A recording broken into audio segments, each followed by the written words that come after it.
দগ্ধ নগরীর বুক জুড়ে যেন হঠাৎই নেমে আসে এক চিলতে প্রশান্তির বৃষ্টি। রৌদ্রদীর্ণ গ্রীষ্মের ক্লান্ত দুপুরে যার রক্তিম আভা ছুঁয়ে যায় নগরবাসীর মন, ভুলিয়ে দেয় বৈশাখের দহন। ইট পাথর আর কংক্রিটে স্তব্ধ হয়ে থাকা এই যান্ত্রিক নগরীর বুক চিরে কৃষ্ণচূড়া দাঁড়িয়ে থাকে ঋতুর অগ্নিরঙা অহংকারে, আপন দীপ্ত মহিমায়। খরতাপে ঝলসে যাওয়া পথিকের ক্লান্তি কিংবা সীমাহীন বিস্তৃত যানজটের যন্ত্রণায় ভারী হয়ে থাকা বিরক্তির বিকেল, সবকিছুই যেন এক নিমিষে রঙিন হয়ে ওঠে কৃষ্ণচূড়ার অগ্নিলাল মায়ার স্পর্শে।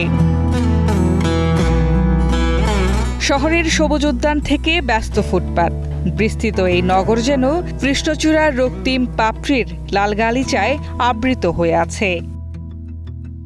যখনই আমরা সময় পাই তখন আমরা এই সংসদ ভবনের এই এলাকায় চলে আসি, আর এই কৃষ্ণচূড়া ফুল কুড়িয়ে আমরা আনন্দ উপভোগ করি। যান্ত্রিক কোলাহল শহরে আমরা এখানে এসে এই যে কৃষ্ণচূড়া ফুল, ঝিল সবকিছু মিলে এটা আমাদের মনকে অনেক ভালো করে প্রফুল্ল করে, যেন মনে হয় আমরা সেই জীবনানন্দ সহিত সেই কবিতায় ফিরে আসছি।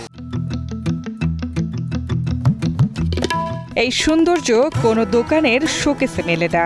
দীর্ঘ 1 বছরের অপেক্ষা শেষে ঋতুর দুয়ারে এসে তবেই ধরা দেয় কৃষ্ণের অপরূপ ঐশ্বর্য। কখনো সে প্রিয়তমার উপহার, কখনো বা কারো খোপায় জড়িয়ে থাকা নিভৃত ভালোবাসার ভাষা। আমরা এই ওয়েদারে আসার জন্য অনেক দিন ধরে ওয়েট করছিলাম যে আমরা ফ্রেন্ডরা সবাই মিলে আসবো, কখন কৃষ্ণচূড়া ফুল ফুটবে। যেহেতু বর্ষাকাল এসেছে, বৃষ্টি, তো অনেক দিন প্ল্যান করার পরে আজকে আমরা বান্ধবীরা এসেছি এখানে কৃষ্ণচূড়ার ছবি তুলবো।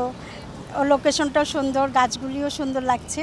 তো আমাদের জাতীয় পতাকার যে কালারটা, সেই কালারটা এখন মনে হচ্ছে প্রত্যেকটা গাছে গাছে মনে হচ্ছে সেরকম করে আসছি, ফুটে উঠেছে। রাজধানীর জিয়া উদ্যান, হাতির ঝিল কিংবা কুড়িল বিশ্ব রোড, সারি সারি কৃষ্ণবৃক্ষ যেন শহরের ধূসর বিষণ্ণতার বুকে এঁকে দেয় এক অনির্বচনীয় রং।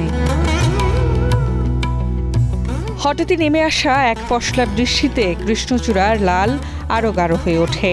তখন এই নির্মম শহরের বুকেও জন্ম নেয় এক আবেগের।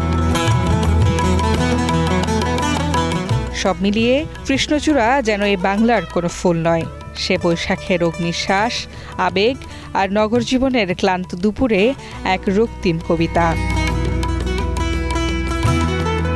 এই যে মিতু, গ্রিন নিউজ, ঢাকা।